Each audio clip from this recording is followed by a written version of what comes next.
Hello everyone, I am back again today with another short story for you. This is probably one of my favorite short stories. It's by Roald Dahl, but it is not Roald Dahl as you probably know him. This is a quirky horror is what it is labelled as. It's called Lamb to the Slaughter. And I'm going to give you a few seconds to guess which year this was published in. It was published in Harper's Magazine. It was in the 20th century. It was published in 1953. Now, this one I read for the first time when I was in high school. Really enjoyed it. Found it very different, of course, to Roald Dahl's other works. I have read this before, but it has been a while. This one comes in at 3,483 words. The room was warm and clean, the curtains drawn, the two table lamps alight, hers and the one by the empty chair opposite. On the sideboard behind her, two tall glasses, soda water, whiskey, fresh ice cubes in the thermos bucket.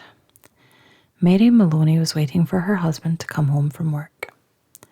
Now and again she would glance up at the clock, but without anxiety, merely to please herself with the thought that each minute gone by made it nearer the time when he would come. There was a slow, smiling air about her and about everything she did. The drop of a head as she bent over her sewing was curiously tranquil. Her skin, for this was her 6th month with child, had acquired a wonderful translucent quality. The mouth was soft, and the eyes, with their new placid look, seemed larger, darker than before.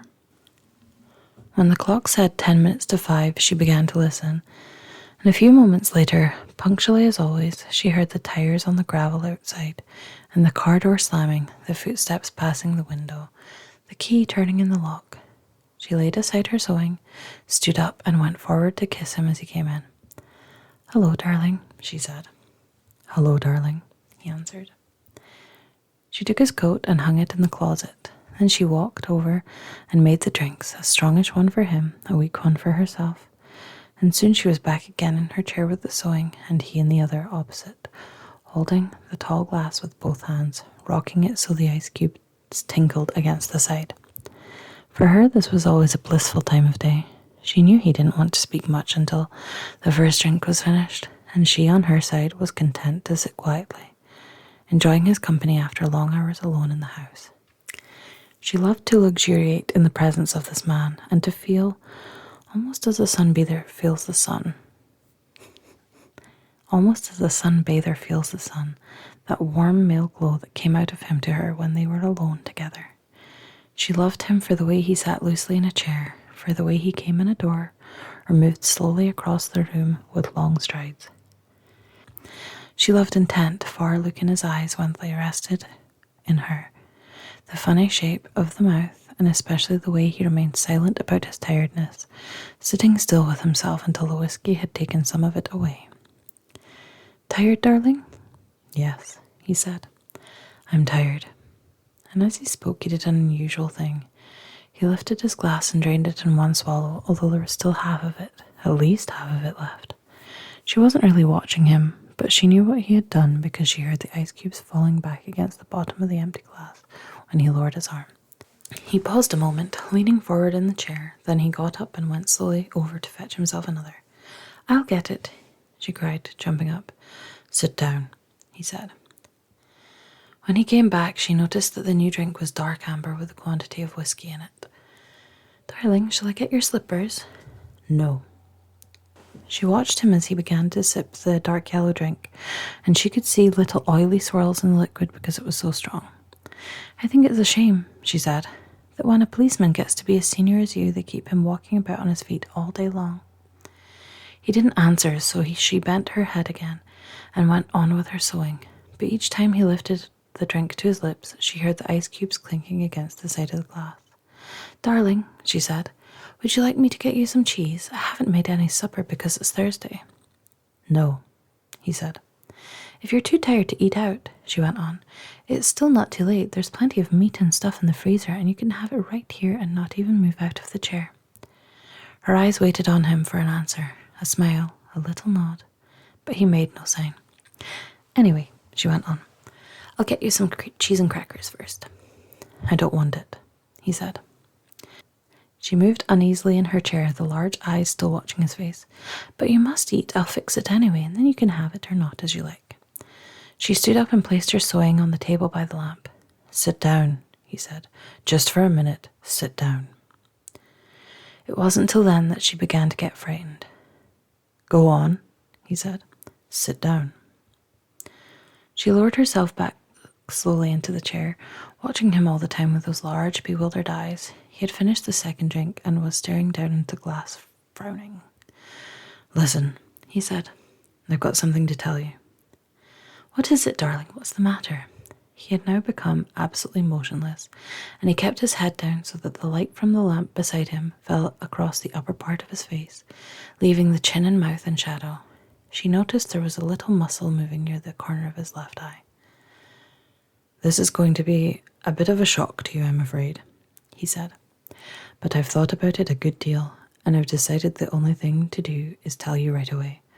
I hope you won't blame me too much. And he told her.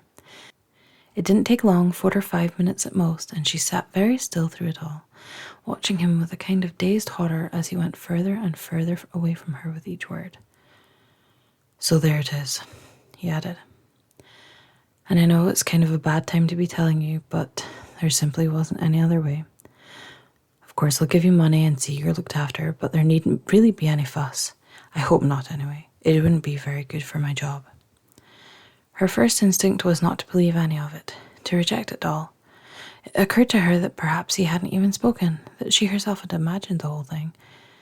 Maybe if she went about her business and acted as though she hadn't been listening, then later when she sort of woke up again, she might find none of it had ever happened. I'll get the supper, she managed to whisper, and this time he didn't stop her. When she walked across the room, she couldn't feel her feet touching the floor. She couldn't feel anything at all, except a slight nausea and a desire to vomit. Everything was automatic now. Down the steps to the cellar, the light switch, the deep freeze, the hand inside the cabinet taking hold of the first object it met. She lifted it out and looked at it. It was wrapped in paper, so she took off the paper and looked at it again. A leg of lamb.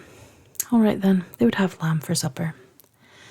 She carried it upstairs, holding the thin bone end of it with both her hands, and as she went through the living room, she saw him standing over by the window with his back to her. And she stopped. For God's sake, he said, heeding her but not turning around. Don't make supper for me, I'm going out. At that point, Mary Maloney simply walked up behind him, and without any pause, she swung the big frozen leg of lamb high in the air and brought it down as hard as she could on the back of his head. She might as well have hit him with a steel club. She stepped back a pace, waiting, and the funny thing was that he remained standing there for at least 4 or 5 seconds, gently swaying. Then he crashed to the carpet. The violence of the crash, the noise, the small table overturning, helped bring her out of the shock. She came out slowly, feeling cold and surprised, and she stood for a while blinking at the body, still holding the ridiculous piece of meat tight with both hands. All right, she told herself, so I've killed him. It was extraordinary now how clear her mind became all of a sudden. She began thinking very fast. As the wife of a detective, she knew quite well what the penalty would be. That was fine. It made no difference to her. In fact, it would be a relief. On the other hand, what about the child? What were the laws about murderers with unborn children? Did they kill them both, mother and child? Or did they wait until the 10th month? What did they do? Mary Maloney didn't know, and she certainly wasn't prepared to take a chance. She carried the meat into the kitchen, placed it in a pan, turned the oven on high, and shoved it inside. Then she washed her hands and ran upstairs to the bedroom. She sat down before the mirror, tidied her hair, touched up her lips and face. She tried a smile. It came out rather peculiar. She tried again. "Hello, Sam," she said brightly aloud. The voice sounded peculiar too. I want some potatoes, please, Sam. Yes, and I think a can of peas. That was better. Both the smile and the voice coming out better now. She rehearsed it several times more. Then she ran downstairs, took her coat, went out the back door, down the garden, into the street. It wasn't 6 o'clock yet, and the lights were still on in the grocery shop. Hello, Sam, she said brightly, smiling at the man behind the counter. Why, good evening, Mrs. Maloney. How are you? I want some potatoes, please, Sam. Yes, and I think a can of peas. The man turned and reached up behind him on the shelf for the peas. Patrick's decided he's tired and doesn't want to eat out tonight, she told him. We usually go out Thursdays, you know, and now he's caught me without any vegetables in the house. Then how about meat, Mrs. Maloney? No, I've got meat, thanks. I've got a nice leg of lamb from the freezer. Oh. I don't know how much like cooking it frozen, Sam, but I'm taking a chance on it this time. You think it'll be all right? Personally, the grocer said, I don't believe it makes any difference. You want those Idaho potatoes? Oh, yes, that'll be fine, 2 of those. Anything else? The grocer cocked his head on one side, looking at her pleasantly. How about afterwards? What are you going to give him for afterwards? Well, what would you suggest, Sam? The man glanced around his shop. How about a nice big slice of cheesecake? I know he likes that. Perfect, she said. He loves it. And when it was all wrapped and she had paid, she put on her brightest smile and said, Thank you, Sam. Good night. Good night, Mrs. Maloney, and thank you. And now she told herself as she hurried back. All she was doing now, she was returning home to her husband, and he was waiting for his supper, and she must cook it good and make it tasty as possible, because the poor man was tired, and if when she entered the house she happened to find anything unusual or tragic or terrible, then naturally it would be a shock, and she'd become frantic with grief and horror. Mind you, she wasn't expecting to find anything. She was just going home with the vegetables. Mrs. Patrick Maloney going home with the vegetables on Thursday evening to cook supper for her husband. That's the way, she told herself. Do everything right and natural. Keep things absolutely natural, and there'll be no need for any acting at all. Therefore, when she entered the kitchen by the back door, she was humming a little tune to herself and smiling. Patrick, she called, how are you, darling? She put the parcel down on the table and went through it into the living room. And when she saw him lying there on the floor with his legs doubled up and one arm twisted back underneath his body, really was rather a shock. All the old love and longing for him welled up inside her, and she ran over to him, knelt down beside him, and began to cry her heart out. It was easy. No acting was necessary. A few minutes later she got up and went to the phone. She knew the number of the police station, and when the man at the other end answered, she cried to him, Quick, quick, come, Patrick's dead. Who's speaking? Mrs. Maloney, Mrs. Patrick Maloney. You mean Patrick Maloney's dead? I think so, she sobbed. He's lying on the floor and I think he's dead. Be right over, the man said. The car came very quickly, and when she opened the front door, 2 policemen walked in. She knew them both. She knew nearly all the men at that precinct, and she fell right into a chair, then went over to join the other one, who was called O'Malley, kneeling by the body. Is he dead? She cried. I'm afraid he is. What happened? Briefly, she told her story about going out to the grocer and coming back to find him on the floor. While she was talking, crying and talking, Noonan discovered a small patch of congealed blood on the dead man's head. He showed it to O'Malley, who got up at once and hurried to the phone. Soon, other men began to come into the house. First a doctor, then 2 detectives, one of whom she knew by name. Later, a police photographer arrived and took pictures, and a man who knew about fingerprints. There was a great deal of whispering and muttering beside the corpse, and the detectives kept asking her a lot of questions, but they always treated her kindly. She told her story again, this time right from the beginning, when Patrick had to come in, and when she was sewing, and he was tired, so tired he hadn't wanted to go out for supper. She told how she'd put the meat in the oven, and it's there now cooking, and how she'd slopped out to the grocer for vegetables and come back to find him lying on the floor. Which grocer? One of the detectives asked. She told him, and he turned and whispered something to the other detective, who immediately went outside into the street. In 15 minutes he was back with a page of notes, and there was more whispering, and through her sobbing she heard a few of the whispered phrases. Acted quite normal, very cheerful, wanted to give him a good supper. Peas, cheesecake. Impossible that she... After a while, the photographer and the doctor departed, and the two other men came in and took the corpse away on a stretcher. Then the fingerprint man went away. The two detectives remained, and so did the two policemen. They were exceptionally nice to her, and Jack Noonan asked if she wouldn't rather go somewhere else, to her sister's house perhaps, or to his own wife who would take care of her and put her up for the night. No, she said. She didn't feel as she could move even a yard at the moment.